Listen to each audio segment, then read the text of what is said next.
Frederick Pabst and the Pabst Brewing Company. Although trained as a sailor, Frederick Pabst would come to own the largest brewery in America, marketing beer in every state and around the world. With his brewing profits, Pabst left his mark on the city of Milwaukee, investing in real estate projects like the Whitefish Bay, Pleasure Resort, and the Pabst Theater, and making financial contributions to welfare, education, and arts organizations. Pabst's advertising, along with similar efforts by Schlitz, brought Milwaukee recognition and helped to create the city's favorable public image because of the extraordinary entertainment and services provided by brewers.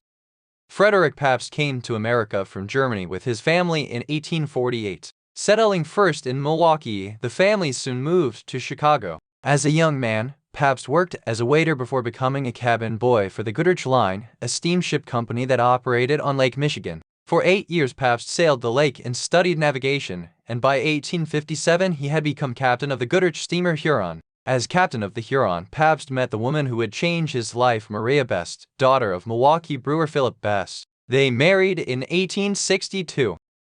In December 1863, Pabst's ship was beached by a storm at Whitefish Bay, north of Milwaukee. Shaken by the incident, Pabst decided to join his father-in-law in the brewing business despite having no brewing background. Best Brewery had been making beer since 1844, but financial troubles and Philip Best's failing health threatened to close the brewery by the 1860s. Pabst agreed to become a partner in the brewery, and 2 years later, Pabst bought out Philip Best with his brother-in-law Emil Shandin.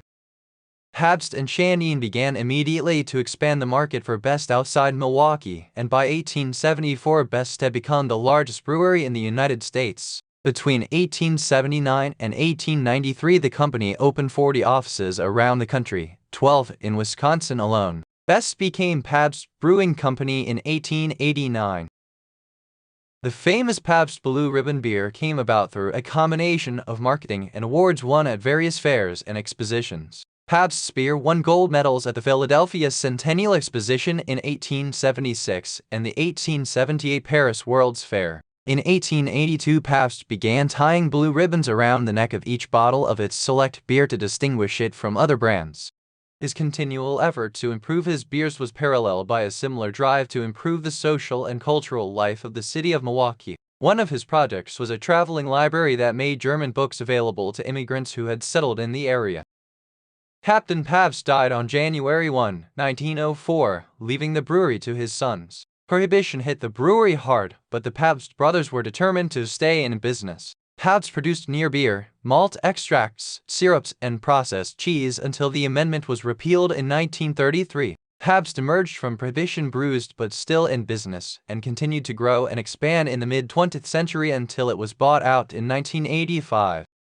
Pabst sold to venture capitalist Paul Kalmanovitz S&P Company in 1985 and closed its Milwaukee plant and moved its corporate headquarters to suburban Chicago in 1996.